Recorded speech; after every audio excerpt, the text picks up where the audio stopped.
فتح خیبر سے پیمبر. اور تابوت تو پہلی بار اٹھ رہا تھا مدینے میں، تابوت پہلی بار اٹھ رہا تھا. یہ پہلا تابوت ہے تاریخ اسلام میں جو زہرا کا اٹھا. لکڑی کے تختے پر جنازے کو رکھ کر اٹھایا کرتے تھے.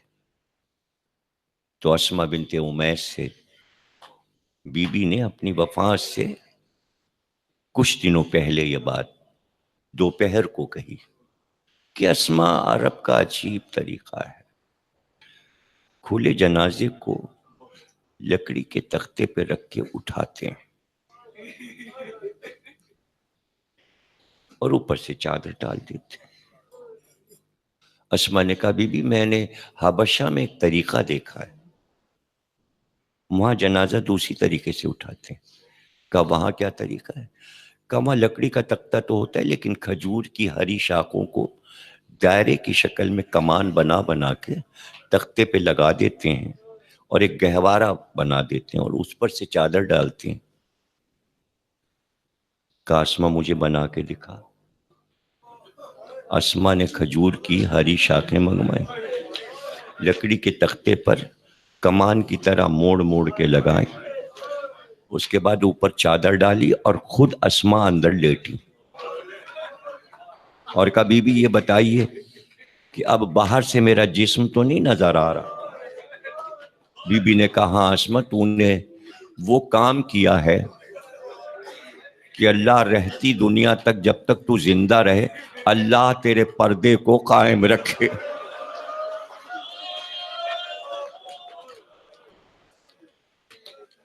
اور پھر وصیت کی میرا تابوت اسی طرح بنایا جائے، میرا جنازہ اسی طرح اٹھایا جائے.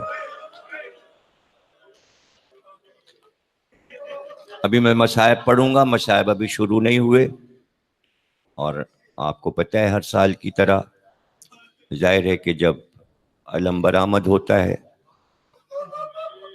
تو روشنیاں گل کر دی جاتی ہیں، اور چونکہ حکم ہے اس لیے سر پہ خاک اڑا دی جاتی ہے کہ حسن و حسین نے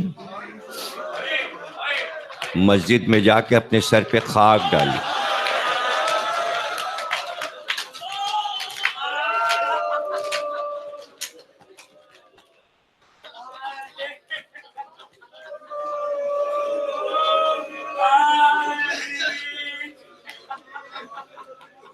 تابوت بی بی کا نکلتا ہے لیکن خواتین اٹھاتی ہیں. میں احترام میں، مردانے میں نے کبھی یہ کوشش نہیں کی کہ میں تابوت کے لیے تیاری کروں یا مشورہ کروں. شروع سے میں نے تابوت مردوں میں زہرا بی بی کا، چونکہ بی بی کی وصیت تھی تو شبی بھی میں سمجھتا ہوں کہ ان کے تابوت کی شبی بھی کیوں لائی جائے جب بی بی خود فرما کے چلی گئیں. اب رہ گیا یہ کہ علم پہ کچھ لوگوں کو حیرانی ہوتی ہے تو علم کے بارے میں تھوڑا سا میں بتائے دیتا ہوں. یہ علم 450 برس پہلے حیدرآباد دکن میں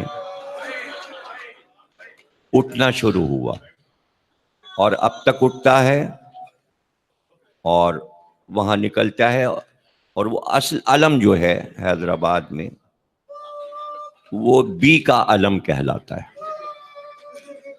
اور اس کی پوری ہسٹری چھپی ہوئی مجھے پیش کی گئی تھی حیدرآباد دکن. جب میں پڑھنے گیا تو پوری کتاب اس علم پہ لکھی گئی ہے جو میرے کتب خانے میں موجود ہے، اور اس میں سن دیا ہوا ہے کہ وجہ کیا ہوئی. ملکہ حیات بخشی بیگم جو بادشاہ کی بیوی تھی، ان کا اکلوتا لڑکا عبداللہ جو کہ بادشاہ ہوتا، وہ ہاتھی پہ بیٹھا تھا محرم کے زمانے میں کہ ہاتھی پاگل ہوا اور اس کو لے کے جنگل میں نکل گیا، اور خطرہ یہ ہوا کہ شاید ہاتھی اس کو مار ڈالے گا. اور دکن کے جنگل بہت مشہور ہیں گولکنڈہ کے، ان گھنے جنگلوں میں وہ بھاگ گیا شہزادے کو لے کر. تو ملکہ نے درختوں پر پانی کی سرائیاں اور کھانے کے ناشتہ دان لٹکا دیے کہ جدھر سے اس کی سواری گزرے تو بچہ کھانا اور پانی تو کم از کم حاصل کرے جدھر بھی ہاتھی گزرے. یہ پوری ہسٹری ہے جو لکھی ہوئی ہے کتاب میں. پھر اس نے منت مانی کہ میں بی بی کے نام سے تعزیتی علم نکالوں گی. اس علم کو یہ کہتے ہیں کہ گویا محشر میں سیدہ بی بی علم لے کر رسول اللہ کے پاس نواسے کی تعزیت ادا کرنے آئیں گی. اس پر کئی روایتیں موجود ہیں. تو یہ دراصل تعزیتی علم کہلاتا ہے. یہ عباس کا ہی علم ہوتا ہی عباس کا ہے، لیکن اسے بی کا علم اس لیے کہتے ہیں کہ ایک روایت شیخ صدوق نے یہ لکھی کہ شب چہلم جب بی بی کربلا آتی ہیں تو قبر حسین کے پاس علم لے کر کھڑی ہوتی ہیں، یعنی عباس کے علم کو زہرا پکڑ لیتی ہیں اور اس کے گرد جنت کی حوریں اور انبیاء کے گھر کی بیویاں ماتم کرتی ہیں. تو بس یہ سمجھیے کہ حیدرآبادی حضرات یہاں بھی یہ علم نکالتے ہیں، اور وہاں علابہ بنا ہوا ہے جہاں یہ علم کی مجھے زیارت کرائی گئی، اور اس میں تالا پڑا رہتا ہے عزا خانے میں. وہ عاشور کو ہی تالا کھلتا ہے، اس لیے کہ وہ علم کروڑہ اربعہ جواہرات سے مزین ہے، اور 400 سال میں اس پہ دنیا کے قیمتی ہیرے چڑھا دیے گئے ہیں. اس لیے وہ دنیا کا بہت قیمتی علم ہے جو برآمد ہوتا ہے اور ہاتھی پہ نکلتا ہے حیدرآباد کے جلوس میں. اب جو نہیں جانتے تو وہ فیس بک پر اس علم کی زیارت کر سکتے ہیں. ہر سال کے جلوس کی آپ کو وہاں پر زیارت یوٹیوب پہ مل جائے گی سن کے اعتبار سے. عزا خانے کی بھی آپ زیارت کر سکتے ہیں، عزا خانے کی تصویر بھی ہے. ابھی ندیم سرور صاحب بھی گئے تھے تو ان کے بھی نوخانی میں آپ کو وہ علم کہیں نہ کہیں عزا خانہ نظر آیا ہوگا. جب میں گیا تھا تو مجھے بھی زیارت کرائی گئی، اور میری جو تصویریں ہیں وہ بھی اس علم کے ساتھ موجود ہیں، اور وہ بھی نیٹ پر ہیں. تو یہ سب کوئی حیرت کی بات نہیں ہے. بس مسئلہ تو یہ ہے کہ رویا کس طرح جائے، گریا کیسے طاری ہو. وہ علم دیکھ کر رونا آئے یا تابوت دیکھ کر. ماتم کرنا مقصد ہے. نوحہ اسد آغا صاحب پڑھیں گے ابھی دفن زہرا کا نوحہ. میں اب ذکر زہرا شروع کر رہا ہوں بزبان زہرا. تقریر کہاں رکے گی مجھے نہیں پتا، میں نہیں کہہ سکتا کہ کتنی دیر میں تقریر ختم ہو جائے گی. روایت جناب سیدہ سے ہے، مولا علی گھر میں آئے، بی بی نے کہا ابو الحسن ذرا بیٹھیے، مجھے آپ سے کچھ باتیں کرنی. مولا علی بیٹھ گئے اور بی بی نے بتانا شروع کیا کہ رات میں نے اپنے بابا کو خواب میں دیکھا، اور ابو الحسن بابا مجھ سے یہ کہہ رہے تھے زہرا مصیبت کے دن ختم ہوئے، میں تم کو لینے آیا ہوں، اب بہت جلدی تم میرے پاس ہوگی. یہ روایت یہ بتاتی ہے کہ جب باپ بیٹی کو بہت چاہتا ہے اور امت بیٹی پر ظلم کرتی ہے تو باپ خواب میں آ کے کہتا ہے بیٹا میں لینے آیا ہوں. مدینے میں محمد زہرا کو لینے خواب میں آئے، قید خانہ شام میں سکینہ کے خواب میں حسین آئے، بہت تماچے مارے ہیں امت نے۔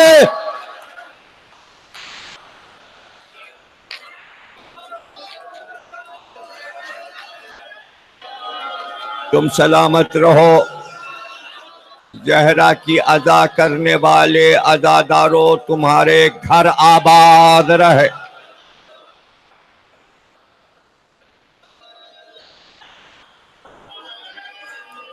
میں وصیت کرتی ہوں حسن اور حسین کے لیے کہ میرے بچوں کا خیال رکھیے گا۔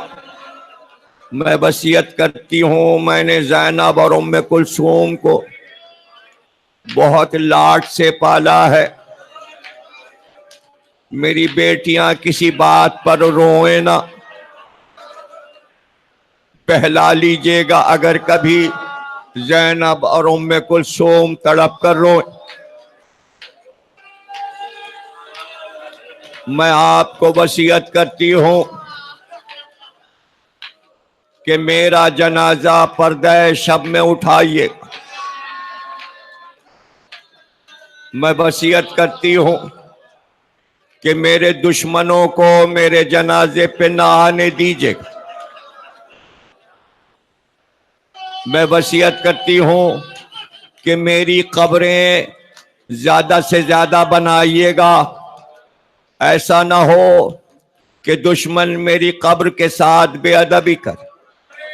وصیت کے مطابق 40 قبریں علی نے سیدہ کی نشانیاں بنائیں تاکہ یہ نہ پتا چلے کہ اصل قبر کون سی ہے، اس لیے کہ زہرا کی وصیت تھی۔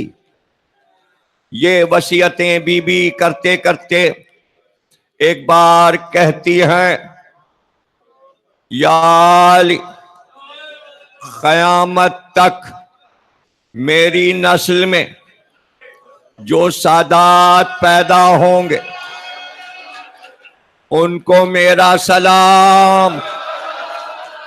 یہ کہہ کر پیشانی پر ہاتھ رکھ، سادات کو میرا سلام کہیے گا۔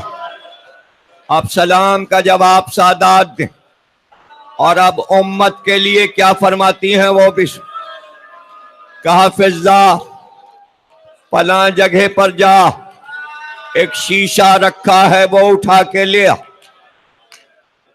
وہ گئی اور ایک شیشے کا برتن لائی، علی کے سامنے اسے رکھ دیا گیا۔ کہا زہرا یہ کیا ہے؟ کہا اس کے اندر ایک سونے کا ورق ہے۔ کہا یہ کیا ہے؟ کہا یہ وہ ہے جنت کا سونے کا ورق جو پروردگار نے مجھے بھیجا۔ جب آپ کا رشتہ میرے لیے آیا تو بابا میرے پاس آئے اور مجھ سے پوچھا کہ زہرا تمہارا حق کے مہر کیا ہوگا؟ بابا نے گنانا شروع کیا کہ اللہ یہ کہتا ہے جبریل کے ذریعے کہ تمہارے مہر میں یہ دے دیا گیا۔ تمام زمینیں، تمام آسمان، میں چپ رہی۔ کوثر و تسنیم، میں چپ رہی، خاموش۔ آخر میں میری خاموشی پر جبریل آئے اور انہوں نے اللہ کا پیغام پہنچایا کہ زہرا تمہارے مہر میں گناہگاروں کی شفاعت لکھ دی گئی ہے۔ تو میں نے کہا بابا مجھے تحریر چاہیے ان تمام لوگوں کی جن کی سفارش میں محشر میں کروں گی۔ اس کاغذ پر امت کے ان تمام لوگوں کے نام لکھے ہیں جن کی سفارش نام لے کر میں محشر میں کروں گی۔ ارے امت والوں کے نام اس کاغذ پہ لکھے تھے۔ ایک بار زہرا نے کہا جب قبر میں مجھے لٹا دیجیے گا تو یہ جنت کا برق میری پیشانی پہ رکھ دیجئے گا۔ امت والو، زہرا کے سلام کا جواب تو سلام کا جواب صرف گریہ ہے۔ علی کو یہ وصیتیں کر دی۔ دوسرا دن نمودار ہوا تو صبح سے بچوں کے کپڑے دھو کر پھیلائے، گھر میں جھاڑو دی، کھانا تیار کیا۔ جب سارے کام کر چکی تو اسما کو بلایا، فضہ کو بلایا اور کہا اب میں حجرے میں جا رہی ہوں۔ بھائی یاد رکھیے گا ظہر کا وقت آ رہا تھا اور عبادت کرتے کرتے زہرا کو عصر کا وقت آیا۔ اب یہ عصر کا وقت ہے اور یہ یاد رکھیے گا کہ زہرا فرماتی ہے میں حجرے میں جا رہی ہوں، جب تک میری آواز تسبیح و تقدیس کی آئے اے اسما اور فضہ تم اندر نہ آنا۔ اگر سناٹا اور خاموشی ہو جائے تو اجازت ہے، پھر حجرے میں آ جانا۔ ہاں یہ خیال رکھنا کہ ابھی حسن اور حسین مسجد سے آئیں گے تو پہلے بچوں کو کھانا کھلا دینا، میرے بچے بھوکے نہ رہیں۔ اسما اور فضہ کہتی ہیں کہ ایک بار زہرا بی بی کی آواز آنا رک گئی۔ کچھ دیر کے بعد گھر کا دروازہ کھلا، حسن اور حسین داخل ہوئے۔ اسما اور فضہ نے دسترخوان بچھایا، کھانا لے کر آئیں، کہا آؤ بچوں کھانا کھا لو۔ تو بے اختیار حسین نے کہا کیسی باتیں کرتی ہے اسما، بغیر ماں کے ہم لوگوں کو کبھی کھانا کھاتے دیکھا؟ کہا ماں تو حجرے میں آرام کر رہی ہے۔ کہا یہ کیسے ہو سکتا ہے کہ دسترخوان چنا ہوا ہو اور اماں حجرے میں ہو؟ ہم خود جا کر دیکھیں گے اماں حجرے میں کیا کر رہی ہیں۔ حسن آگے بڑھے، پیچھے پیچھے حسین چلے۔ اب جو دونوں داخل ہوئے تو دیکھا کہ ماں سجدے میں تھی۔ کافی دیر کھڑے رہے لیکن ماں نے سجدے سے سر نہ اٹھایا۔ حسین آگے بڑھے اور ایک بار ماں کے دوش پہ ہاتھ رکھا، کہا ماں اتنا طویل سجدہ، آواز تو نہیں آ رہی ہے، اماں یہ سجدہ کیسا ہے؟ یہ سجدہ کیسا ہے؟ جب ہاتھ رکھا تو زہرا کی میت الٹ گئی۔ آواز دی اماں حسین پکار رہا ہے، آپ بات نہیں کریں گی،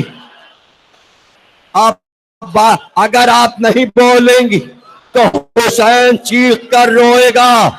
ایک بار زہرا کے دونوں ہاتھ بلند ہوئے، کہا حسین میرے گلے سے لگو، حسین رونا نہیں، اے میرے لال تو نے آواز دی، ماں نے جواب دیا، اب یاد رکھنا یہ عصر کا ہنگام ہے، جب عصر کا ہنگام آئے تو سجدے میں ہوگا تو ماں تجھ کو پکارے گی، اے حسین جواب دینا، ماں پکارے تو جواب دینا۔ سید سجاد کہتے ہیں حسین سجدے میں تھے کہ ایک بی بی بال کھولے حسین کے گرد طواف کر رہی تھی اور پکارے حسین ماں آئی ہے میرے لال، ماں پکار رہی جواب دو میرے حسین۔